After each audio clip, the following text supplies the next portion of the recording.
أعوذ بالله من الشيطان الرجيم بسم الله الرحمن الرحيم لقد من الله على المؤمنين إذ بعث فيهم رسولا صدق الله مولانا العظيم وصدق رسوله النبي الأمين المبين والنور الكريم ونحن على ذلك من الشاهدين والشاكرين والحمد لله رب العالمين. محترم حضرات، شرع شام سے آپ حضرات واضح نصیحت کی باتیں اور اچھی گفتگو آپ حضرات سماعت کر رہے تھے. نعت رسول پاک کے خوبصورت مصرے آپ کے سماعتوں کے حوالے ہو رہے تھے. قابل مبارکباد آپ حضرات ہیں کہ اس پرفتن ماحول میں بھی آپ حضرات اپنے مصروفیات کے چراغ کو بجھا کر کے اللہ اور اس کے رسول کی خوبصورت محفل میں زندگی کے قیمتی وقت کو صرف کر رہے ہیں. یہ بہت اچھی بات ہے. میرے عزیز منبر پاک مصطفیٰ پر آپ دیکھ رہے ہیں ہندوستان کا وہ خطیب جن سے آپ مجھ سے قبل خطاب سماعت کی ہیں. جہاں اناؤنسر فیل ہو جاتا ہے، جہاں شاعر فیل ہو جاتے ہیں، ہر آدمی فیل ہوتا ہے، مجمع بول نہیں پاتا ہے، تہاں ان کی ضرورت پڑتی ہے، انہیں کھڑا کیا جاتا ہے. درود پاک پڑھیں. اللہم صلی علی سیدنا شفیعنا حبیبنا مولانا محمد بارک وسلم. صلو علیہ صلاۃ و سلام علیک یا سیدی یا حبیبی یا رسول اللہ صلی اللہ تعالی علیہ وسلم. مبارکباد کے لائق آپ اس لیے ہیں کہ اس نبی کی آمد کی محفل سجائے بیٹھے ہیں جن کی شان کیا ہے. ہمارے جیسا ناعلم کم علم انسان کی کوئی مجال نہیں ان کی شان کو بیان کر سکے. لیکن میں اتنا بتانا چاہتا ہوں کہ آپ کتنے مبارکباد کے لائق ہیں کہ وہاں صاحب قبلہ آج سے تقریباً 1 سال 1 مہینہ پہلے ہندوستان کا ایک ویکتی چندریان پہ گیا تھا. بڑی شہرت اس کی ہوئی، آپ نے سنا کہ نہیں؟ وہ جب چندریان پہ گیا تو پتا کیا چلا کہ پوری انڈیا میں اس کی شہرت ہو رہی ہے. اللہ کیوں؟ کہ بڑی کٹھن سفر کا سامنا کر کے وہ چندریان پہ گیا ہے اور اس فرد کا شہرت عظمت صرف انڈیا میں نہیں بلکہ اس کی شہرت انڈیا کے علاوہ نیپال میں بھی ہو رہا ہے. اس کی شہرت امریکہ میں بھی ہو رہی ہے. اس کی شہرت افغانستان میں بھی ہو رہی ہے. میں آپ سے پوچھنا چاہتا ہوں، جانے والا فرد انڈیا کیا گیا ہے لیکن اس کی شہرت نیپال میں ہو رہی ہے. جانے والا انسان انڈیا کیا گیا ہے، اس کی شہرت نیپال میں ہو رہی ہے. جانے والا انسان انڈیا کیا گیا ہے، اس کی شہرت امریکہ میں ہو رہی ہے. میں آپ سے پوچھنا چاہتا ہوں کہ آپ کتنے مبارکباد کے لائق ہیں کہ جب ایک انسان چندریان پہ جاتا ہے تو پوری دنیا میں اس کی شہرت ہو رہی ہے، لیکن آپ اس نبی کی آمد کی محفل سجائے بیٹھے ہیں جس کے اشاروں سے چاند بھی دائیں سے بائیں جاتا ہوا نظر آتا ہے اور بائیں سے دائیں جاتا ہوا نظر آتا ہے. تبھی تو بریلی کے امام کہتے ہیں چاند جھک جاتا جدھر انگلی اٹھاتے مہد میں، کیا ہی چلتا تھا اشاروں پر کھلونا نور کا. تیری نسل پاک میں ہے بچہ بچہ نور کا، تو ہے عین نور تیرا سب گھرانہ نور کا. آپ واقعی قابل مبارکباد کے لائق ہیں کہ آپ اس نبی کی آمد کی جشن منائے بیٹھے ہیں جن کی عظمت کا کیا کہنا. میرے عزیز شاعر کہتے ہیں میں بن کر خاک ہوا میں بکھر گیا ہوتا، تمہاری یاد نہ ہوتی تو مر گیا ہوتا. پلٹ آیا جو سورج تو اس میں حیرت کیا، وہ چاہتے تو زمین پہ اتر گیا ہوتا.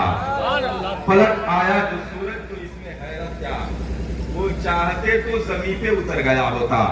وہ چاہتے تو وہ چاہتے تو زمین پہ اتر گیا ہوتا. میرے عزیز میں تمامی نوجوان حضرات کے جانب سے ایک شعر پڑھ رہا ہوں، بالکل نیا ہے.